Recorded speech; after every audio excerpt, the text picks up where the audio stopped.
chegando junto a você neste seu, meu, nosso programa Semeada em Ação.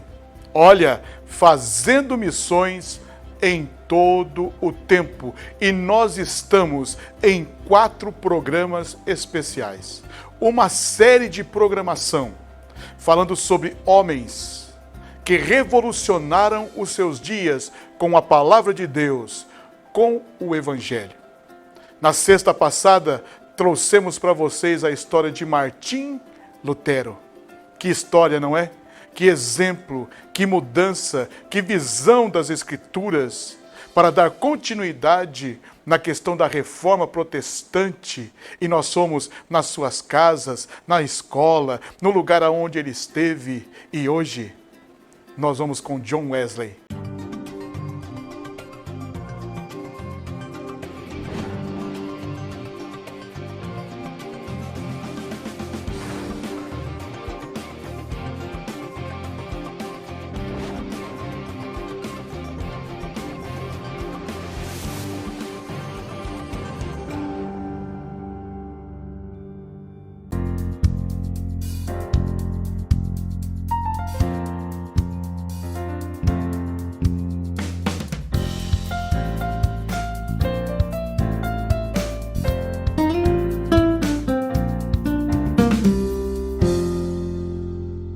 E o porquê estamos trazendo esta série para você? Para que você veja que aqueles homens em seus dias não tinham isto que nós temos. Hoje nós estamos numa idade pós-moderna. Eles viveram em tempo que não tinha luz elétrica, não tinha internet, não tinha facilidade de se locomover, as estradas eram precárias. Uma situação totalmente diferente da nossa. Mas tudo isto, fez com que eles não abandonassem esta linda vocação que receberam do Senhor para pregar o Evangelho.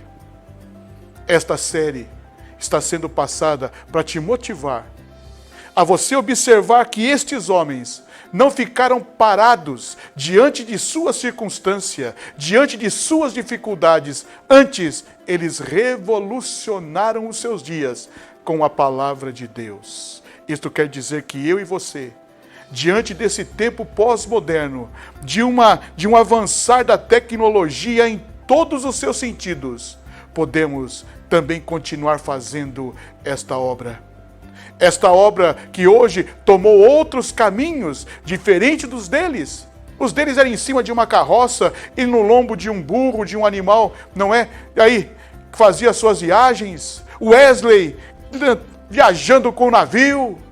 Hoje nós temos a capacidade de alcançar tantas pessoas com esse aparelho que nos aproxima, que nos traz, que é a internet. Então, Semeada em Ação, um momento todo especial de Deus para valorizar você e o que você pode fazer nesse tempo, no lugar onde você vive, na sociedade onde você vive, transmitindo uma palavra que transforma. Amém? Este é o propósito desta série de programação. Passamos por Martim Lutero, hoje vamos com John Wesley, daqui a pouquinho, depois dos comerciais.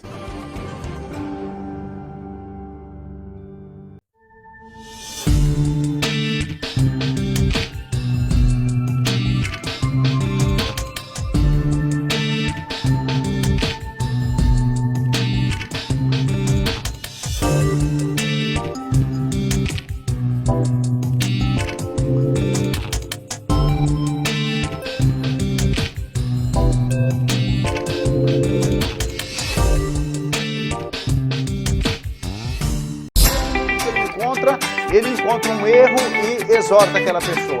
Isso não é dom. Isso não é dom. O dom de exortar, que a Bíblia está falando aqui,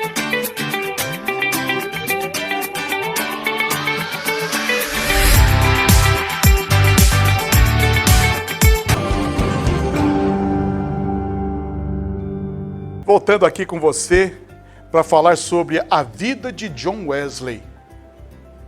E como é importante este homem, não é? Que desenvolveu a sua vida e transformou os seus dias. E agora nós iremos te trazer a sua vida. John Wesley é um dos grandes pregadores de seu tempo. Nascido no dia 17 de junho de 1703, em Epworth, na Inglaterra. John Wesley era filho de Samuel e de Susana. Seu pai era um pastor anglicano e sua mãe era uma mulher muito devota a Deus. Wesley teve com ele 18 irmãos, fazendo uma família de 19 filhos, de seu pai Samuel e de sua mãe Susana. E esta mulher tem um papel preponderante na vida de John Wesley, porque ela era uma mulher que, por ter uma família grande, dava toda semana, uma vez por semana, ela atendia particularmente seus filhos. Sua vida era muito rigorosa. Eles cultivavam uma vida cristã na oração, na santificação e também no trabalho. Olha, o trabalho faz parte da vida de John Wesley. A vida de oração foi implantado pela sua mãe. O desejo de buscar ao Senhor. Mas sabe, houve uma tragédia. Uma tragédia sendo ainda Wesley, não é? Uma criança de colo. A sua casa, que era toda de madeira, pegou fogo. E naquele fogo, a sua mãe foi salvando um, salvando o outro, salvando um, salvando o outro. E de repente, onde está Wesley? E no meio daquele fogaréu, ela fez um voto, que se o Senhor salvasse Wesley, ela lhe entregaria para o Senhor. E disto surgiu um dos, apelidos de John Wesley, que é um tição tirado do fogo. Quando menino, John Wesley estudou também em Charterhouse, Londres. Mais tarde, em 1720, foi para a Universidade de Oxford. Participou ali com um grupo criado, chamado, queridos irmãos, um grupo de santidade. Um momento de oração. Eles buscaram ao Senhor. Tinham cuidado com a vida da ceia. Tinha o cuidado com a oração e a diligência de servir o Senhor. Observe na universidade. Na universidade hoje, que é bem diferente daquela de Wesley. Hoje, moderna, diferente, os assuntos são outros, os papos são outros.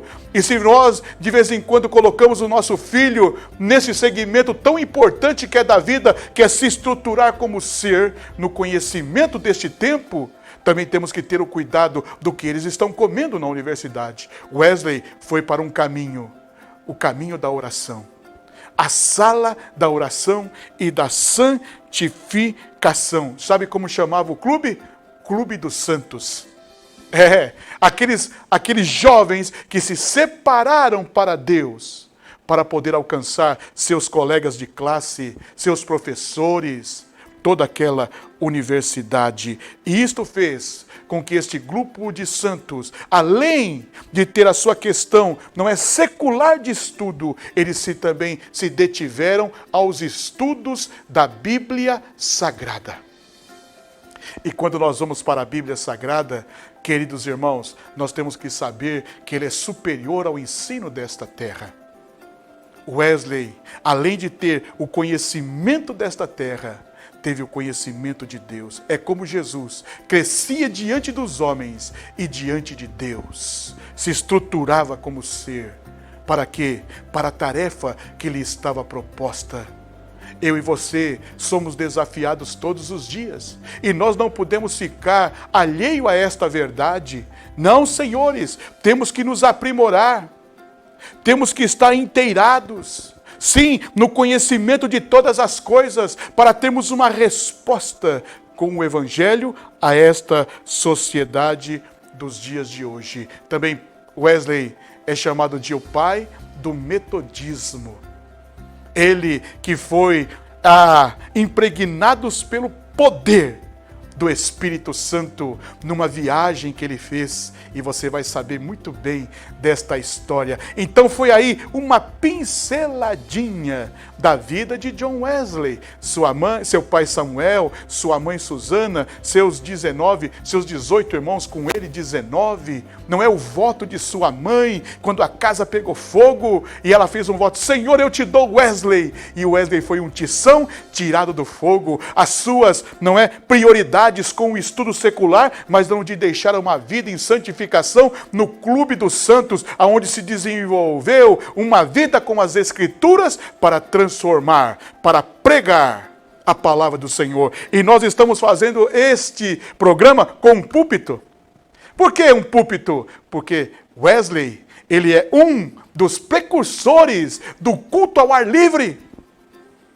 Ele teve um professor que pregava com as mãos abertas e estendidas, e com ele se aprimorou na arte de pregar o Evangelho. Amém? Mas vai aí um pedacinho a mais desta história, aonde ele teve um encontro com Jesus e mudou a sua vida e mudou a história. No final do ano de 1735, os missionários moravianos estavam em direção à América do Norte para evangelizar os índios. Naquele mesmo navio estava a bordo um jovem pastor anglicano, muito inteligente, estudioso do grego, aprendeu a falar alemão justamente para se comunicar com aqueles moravianos. Ele teve uma experiência que mudou completamente a sua vida. O navio está ameaçando naufragar e ele está morrendo de medo de morrer. Mas tem um grupo de moráveis dentro do navio que tá de boa, tá tranquilo, tá em paz e não tem medo da morte, tá louvando a Deus. E aquilo gera um impacto profundo na vida do John Wesley. Ele questiona a sua própria salvação. Tem uma frase famosa dele que é: fui à América evangelizar os índios, mas quem me converterá? Eu tenho todo o aparato crente, mas eu tenho medo da morte. E aí quando ele desce na América, ele tem um encontro com um moraviano que pergunta para ele: você conhece Jesus? E o John Wesley responde: conheço, ele é o salvador do mundo. E aí o cara pergunta para ele: mas você sabe que ele salvou você? E o John Wesley começa ali aquela crise, né? Não, eu não tenho essa experiência. Aquilo impactou a vida do jovem pastor. Desde criança ele era um cristão exemplar, mas agora, quando ele foi confrontado se conhecia pessoalmente a Jesus, ele não sabia responder. Depois de um tempo em que John Wesley ficou trabalhando ali na América do Norte, ele não teve muito sucesso na evangelização dos índios, ele acabou retornando para a Inglaterra. Quando ele voltou para a Inglaterra, ele estabeleceu laços justamente com os moravianos. E certa noite, quando eles estavam estudando os comentários de Martinho Lutero na Carta de Romanos, John Wesley teve uma experiência que transformou completamente a sua vida, como ele mesmo compartilha. Senti em meu coração um ardor estranho. Senti que confiava em Cristo e somente nele para a minha salvação, e me foi dada a certeza de que ele redimira os meus pecados, os meus, e me havia salvo da lei do pecado e da morte. John Wesley percebeu que não bastava ter crescido em uma igreja, ser de uma família cristã, ou até mesmo ser um pastor anglicano, mas o que ele precisava era de uma experiência pessoal com Jesus. E quando ele teve essa experiência, a certeza que ele teve da sua salvação era tão grande, que ele se viu obrigado a compartilhar isso para todas as pessoas. John Wesley começou então um dos maiores avivamentos na história da Inglaterra. Eu costumo definir esse período como um período dos grandes pregadores avivalistas. Então a gente tem aí uma mudança na história da pregação. Até 1700, se você quisesse ouvir um sermão, ouvir uma pregação do Evangelho, de modo geral você tinha que entrar dentro da igreja. Tinha que entrar num culto, ouvir tudo ali, todo o serviço e ouvir a pregação. Agora a gente tem uma mudança radical. A gente vai ter o surgimento da pregação ao ar livre. O início de uma pregação mais missionária e dinâmica. E um nome importantíssimo para isso é o George Whitefield. É ele que vai influenciar tanto seu amigo John Wesley, né, todos os três conheceram, quanto o Jonathan Edwards lá nos Estados Unidos. Basicamente, a mensagem que homens como John Wesley e George Whitefield pregavam naquela época não era uma mensagem boa de se ouvir. Você chegar numa igreja, numa congregação local, com pessoas com anos de crente, de protestante, e dizer para elas sobre nascer de novo, sobre arrependimento, sobre ter o coração aquecido, sobre vida de santidade, questionar a salvação das pessoas.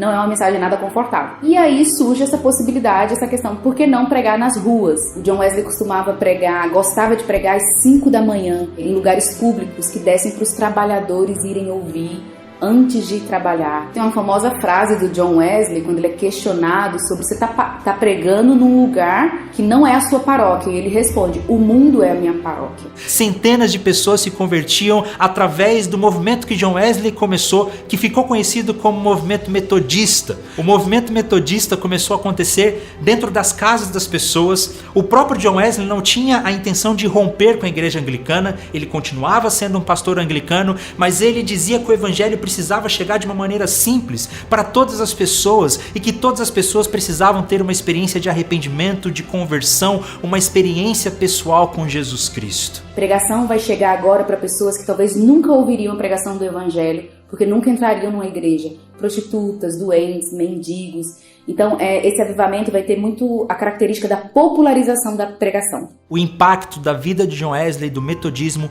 influenciou não só a Inglaterra, mas o mundo inteiro e serve de inspiração para nós até os dias de hoje. Praticamente ao mesmo tempo que o avivamento de John Wesley acontecia na Inglaterra, as ideias pietistas chegaram até a América do Norte e influenciaram um homem chamado Jonathan Edwards. O Edwards é um dos protagonistas do primeiro grande despertamento. Ele é um pastor de igreja local na cidade de Northampton. Ele é um teólogo, ele é um pregador, ele é um avivalista, ele é um teólogo do avivamento. Era um calvinista convicto, mas ele também acreditava na necessidade de uma experiência pessoal com Jesus. Apesar dele ser um cara extremamente inteligente, uma mente assim muito gigante, ele era um filósofo, trabalhava muito bem a racionalidade nas pregações. Hoje em dia a gente fala muito dessa separação, né, de questão da teologia e da espiritualidade, ou da doutrina e devoção. Na vida dele a gente vê o oposto, a gente vê um homem que conseguiu unir profundamente esses dois aspectos. Foi incansável na pregação da palavra para gerar despertamento na sua própria igreja local. E finalmente acontece. Acontece uma onda de despertamento na sua congregação, depois uma outra, que aí que junta depois boa parte assim da América, e ele experimenta o avivamento. Milhares de pessoas vinham ouvir as suas pregações, muitas delas choravam, gritavam e festejavam por ter alcançado o poder de Deus, e um despertar enorme aconteceu em toda a América do Norte por influência das pregações de Edwards. As suas pregações não eram um convite à emoção, muito pelo contrário, eram muito doutrinárias, teológicas, que colocavam a ênfase no arrependimento. Isso nos ensina muito nos dias de hoje, que é necessário para a transformação das vidas é uma pregação bíblica. Nas pregações, o objetivo dele é tornar real aquilo que a gente já sabe. Então, como cristão, a gente já sabe que Deus é bom, a gente sabe que Deus é melhor que o pecado, que a santidade é o que Deus espera de nós e que é o melhor, mas parece que não é algo real para nós. Então, na pregação, ele faz questão que o ouvinte sinta e que a verdade bíblica, que às vezes é só uma verdade objetiva, se torne palpável para o ouvinte. O Edwards é o autor da famosa pregação Pecadores nas Mãos de um Deus Irado. E essa é uma das pregações famosas desse período, porque o Edwards não conseguiu nem terminar o sermão. Ele pregou esse sermão primeiro na igreja dele, não fez efeito nenhum.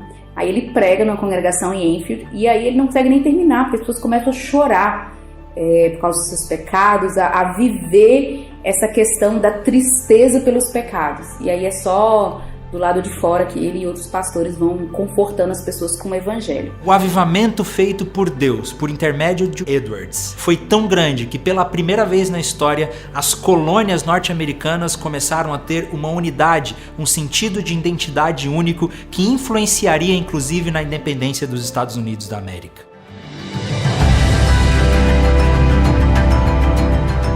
Nós não poderíamos passar por nossa história da expansão do cristianismo sem mencionarmos William Carey, um dos maiores nomes em missões mundiais. William Carey foi criado por uma família anglicana, mas na sua juventude ele passou por uma profunda experiência religiosa e tornou-se batista. Ele era apaixonado por leitura, gostava de ler aventuras do Capitão Cook, e isso fez com que ele se interessasse muito por terras distantes e culturas diferentes. Tudo isso, juntado com sua profunda fé, e o estudo das Escrituras, William Carey se convenceu de que era obrigação de todo cristão pregar o Evangelho a todas as criaturas, que a grande comissão de Jesus não era apenas para os apóstolos, como muitas pessoas acreditavam naquela época. Então, no ano 1792, diante da Associação dos Ministros Batistas, William Carey pregou o seu famoso sermão, uma exortação às missões, que fez com que os batistas criassem uma associação para arrecadar fundos e enviar missionários. O próprio William Carey foi enviado junto com a sua família para a Índia e a influência dele ali naquele país permanece até os dias de hoje. Um dos grandes feitos de William Carey, por exemplo, foi que ele conseguiu fazer com que a Índia proibisse um costume que era muito comum naquela época, em que as viúvas elas eram queimadas juntas aos corpos dos seus maridos. Diversas associações missionárias foram criadas tanto na Europa quanto nos Estados Unidos, inspiradas pelas histórias de William Carey. E nós também não poderíamos finalizar o nosso episódio falando sobre missões sem mencionar David Livingstone, que foi um dos pioneiros nas missões mundiais para a África. David Livingstone foi um dos grandes missionários da história, missionários e exploradores do continente africano. Ele tinha um grande amor pelo Senhor Jesus, um grande desejo de ser um missionário, e ele foi então para o continente africano, e ele foi o maior explorador do continente africano. Foi ele que descobriu as cataratas Vitória, foi ele que fez as grandes expedições em solo africano, e ele se tornou uma das figuras mais importantes da Inglaterra. Quando ele faleceu no continente africano, mandaram de volta o corpo de David Livingstone para ser velado, para ser enterrado na Inglaterra, mas o seu coração foi enterrado na África, porque as pessoas entendiam que o amor dele pelo povo africano era muito grande. Como nós vimos, a igreja sempre enfrentou grandes desafios, mas também vivenciou grandes milagres. Deus sempre esteve no controle de tudo. Mais uma vez, o que fica claro é que Deus é o Senhor da história. Nós vimos como que a Igreja Católica havia tido as suas crises, mas Deus foi soberano. Como que os protestantes, quando surgiram com muitas ideias e com uma percepção teológica muito boa, mas também tiveram as suas crises, e Deus foi soberano na história. E agora, já nessa nova Europa, já com racionalismo, com a metodologia científica dominando a mente dos homens, né, enganando-os, fazendo-os acreditar que tudo que existia era aquilo que podia ser provado pelo método científico e pela razão, ainda assim, o Senhor não saiu da história, e o Senhor continuou levantando homens e mulheres, o Senhor continuou despertando, o Senhor continuou fazendo o Espírito Santo agir no meio de comunidades como a dos moravianos, como a igreja de Jonathan Edwards, como John Wesley, fazendo grandes avivamentos em resposta àquele esfriamento. Deus sempre responde quando há oração. Deus sempre responde quando há busca intensa pela sua palavra e quando há busca pelo seu Espírito Santo. E o que nós vemos é que estes movimentos de avivamento foram a resposta não dos homens, mas do próprio Deus à necessidade do homem. Então Deus envia esses avivamentos, e a grande característica desses avivamentos, não só dos moravianos, mas também do avivamento americano de Jonathan Edwards, foi missões. Vamos pregar aos perdidos, vamos pregar o Evangelho, vamos a todas as nações, vamos pregar o Evangelho até que o Senhor Jesus volte. Juntas missionárias começaram a ser criadas na Inglaterra, na Alemanha, na Holanda, nos Estados Unidos, em todos os lugares. As pessoas queriam viajar para pregar o Evangelho, queriam pregar o Evangelho aos confins da terra. E essa é a grande característica de um verdadeiro avivamento, é a pregação.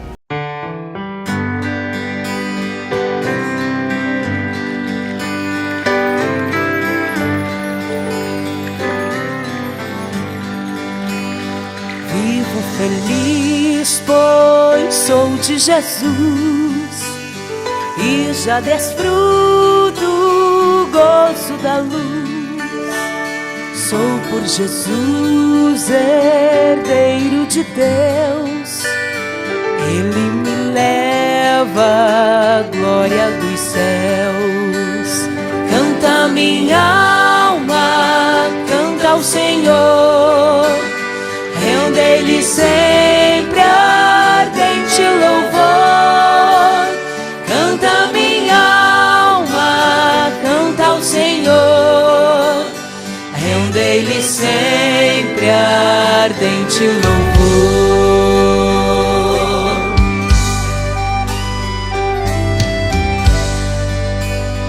Ao seu amor eu me submeti, extasiado então me senti. Anjos descendo, trazendo os céus, ecos das celsa graça de Deus. Canta minha alma, canta ao Senhor, rende-lhe sempre ardente louvor. Canta minha alma, canta ao Senhor, rende-lhe sempre ardente louvor.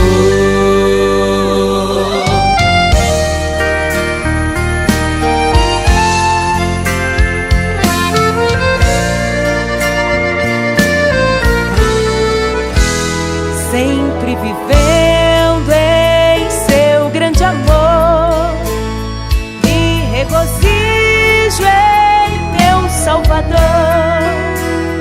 Esperançoso vivo na luz, pela bondade do meu Jesus.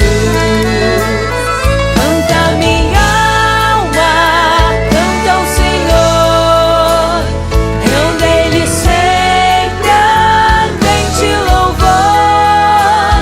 Canta minha alma, canta ao Senhor, rende-lhe sempre ardente louvor. Canta minha alma, canta ao Senhor, rende-lhe sempre ardente louvor. Canta minha alma, canta ao Senhor, rende-lhe sempre ardente louvor. Rende-lhe sempre ardente louvor.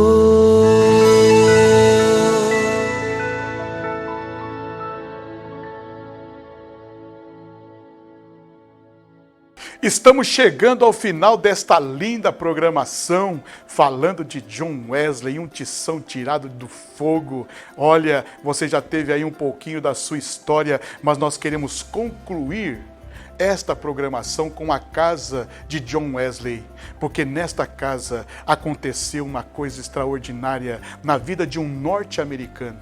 Seu nome? Billy Graham.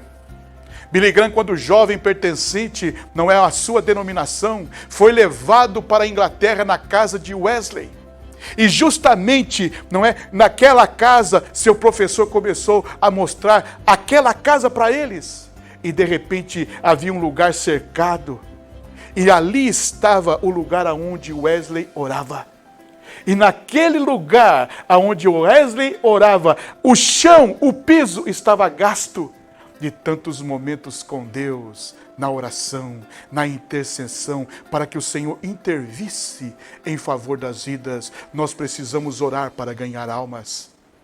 Precisamos chorar para ganhar almas. Wesley, quando ia para o ar livre pregar, ele ia porque naquela casa havia o seu cantinho da oração. E neste dia que Billy Graham chegou ali e olhou, ele ficou impressionado com aquilo. E de repente o professor, e aí gente, já viu, vamos embora, para ir para o ônibus, para continuar, não é? O seu passeio turístico acerca do Evangelho. Mas Billy Graham não foi com a turma. Billy Graham ficou olhando ali. E de repente, quando está todo mundo no ônibus, o professor vai começar a contar, fulano está aí, fulano está aí. Cadê Billy Graham? Onde está o Billy Graham?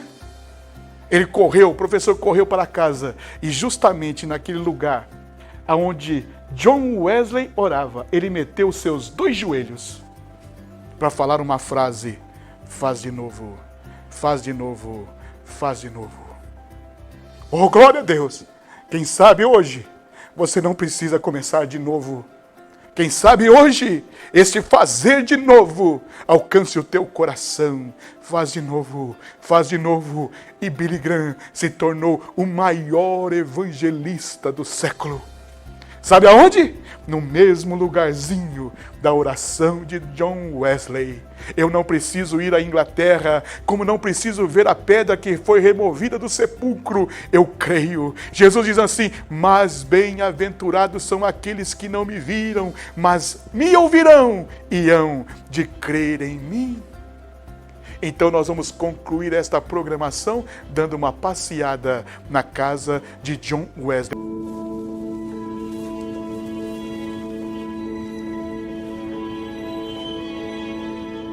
Estamos no lugar onde viveu o homem que marcou a história do cristianismo na Inglaterra. Aqui, em Londres, viveu John Wesley.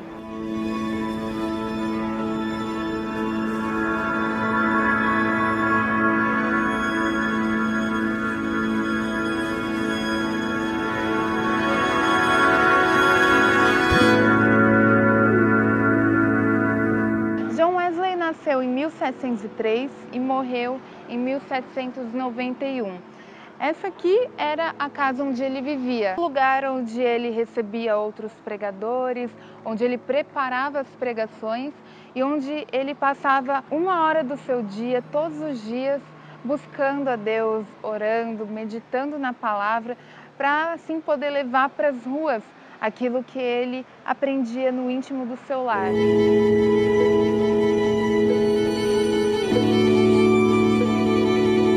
Exatamente ao lado da casa de John Wesley foi construída uma capela, onde até hoje a Igreja Metodista se reúne para realizar cultos e reuniões. Mas uma frase que marcou a caminhada de John Wesley é: o mundo é a minha paróquia. John Wesley tinha a visão de que a igreja não deveria se limitar a um templo, às 4 paredes.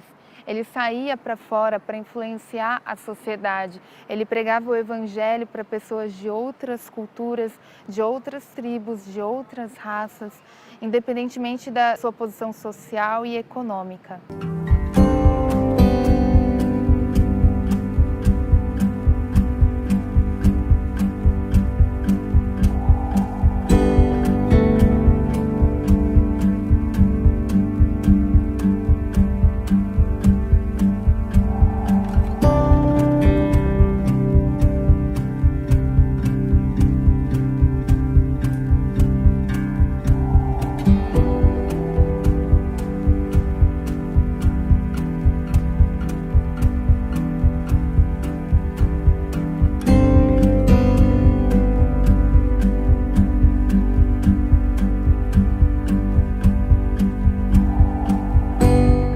Para quem tem a oportunidade de vir para Londres, conhecer um pouco dos pontos, fazer um turismo, o legal de incluir essa visita à casa do John Wesley no roteiro é que você consegue ver, além da história que ele teve no cristianismo aqui, como era uma casa do século XVIII. No tour que a gente fez pela casa, a gente passou por vários ambientes. A gente passou pela cozinha, passou pela sala, que foram lugares que a gente não pôde filmar. Aí no andar de cima, a gente passou por uma sala onde ele recebia as visitas, que aí você pode ver vários detalhes, pode ver os objetos que eles usavam na hora do chá, os armários, aquele estilo de decoração georgiana. Passamos também pelos quartos, né? A casa tinha 2 quartos, aí você pode ver o estilo de cama, podemos ver até mesmo as roupas que eles usavam naquela época.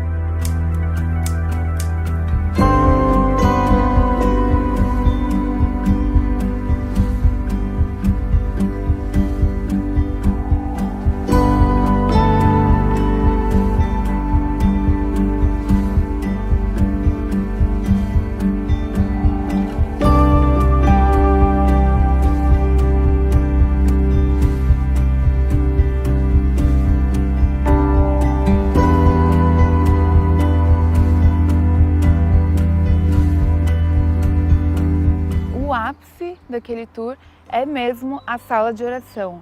Ali era o lugar onde John Wesley orava. Ele tinha o hábito de orar diariamente, cerca de 1 hora. Ele orava pela manhã, ele acordava, a rotina dele era acordar às 4 horas, iniciar seu momento de oração para depois seguir todo o planejamento diário aí de pregações. Ele tinha o hábito de pregar de 3 a 4 vezes por dia. E na maioria das vezes ele pregava ao ar livre. Há uma história que diz que na sala de oração da casa de John Wesley é possível ver as marcas dos joelhos dele, porque ele tinha o hábito de orar muitas horas e isso ficou até hoje. Mas nós fomos conferir de perto que essa história não passa de uma história. A Judite, que foi a nossa guia na casa, explicou pra gente que já fazem mais de 100 anos desde a morte do John Wesley. Então não é possível que em todo esse tempo se mantenha lá as marcas dos joelhos dele, até porque aquele piso é um piso muito frágil.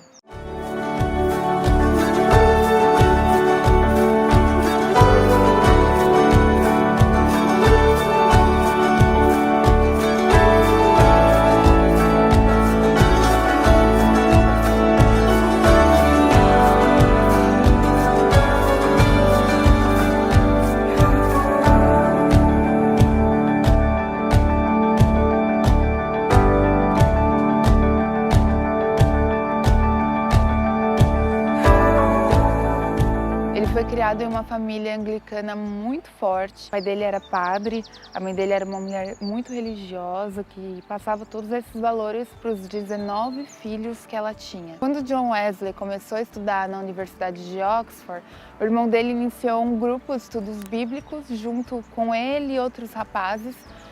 Eles tinham o hábito de se reunir uma vez por semana, eles oravam diariamente e se comprometeram a ter uma vida santa, uma vida em busca de Deus. Mas quando John Wesley foi até os Estados Unidos pela igreja dele fazer um trabalho missionário, ele retornou cheio de questionamentos. Ele se perguntava: eu fui até a América para converter os índios americanos, mas será que quem tem que se converter sou eu? Então ele teve um novo entendimento da palavra de Deus. Um dia ele viu uma pessoa fazendo a leitura do livro de Romanos e ele conta que naquele dia o coração dele queimou de uma forma que ele nunca tinha sentido quando ele estava ouvindo sobre a graça redentora de Jesus através da fé, não através da lei. E a partir daquele dia a vida dele com Deus foi outra. O John Wesley começou a se aproximar de um homem chamado George Whitefield.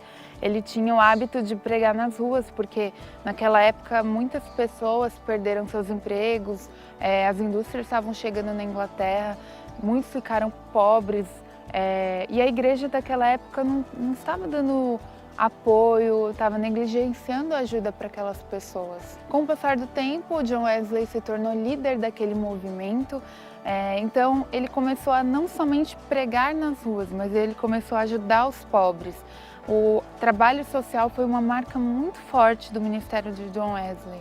A intenção dele não era fundar uma nova denominação, o que ele queria mesmo era provocar um avivamento na igreja anglicana da Inglaterra. Mas as coisas foram acontecendo de uma forma natural e ele acabou seguindo um outro caminho. Ele tinha alguns métodos de discipulado e por causa disso os críticos dele começaram a chamar ele e todo aquele movimento de metodistas. Mas aquilo que era para ser motivo de ofensa se tornou uma marca de orgulho. John Wesley tem alguns dados bem interessantes que marcam o ministério dele. Ele percorria mais de 6.000 quilômetros por ano e em toda a vida dele foram mais de 400.000 quilômetros a cavalo. No total, ele pregou mais de 40.000 sermões em toda a sua vida. Esses números estão registrados porque John Wesley era um cara bem metódico, então ele tinha o hábito de registrar praticamente tudo o que ele fazia. E olha, se prepare, porque esta é uma série. Começamos com Martim Lutero, passamos por Wesley e temos mais 2 personagens que tocarão a sua vida. Eu te espero em todas. Até lá!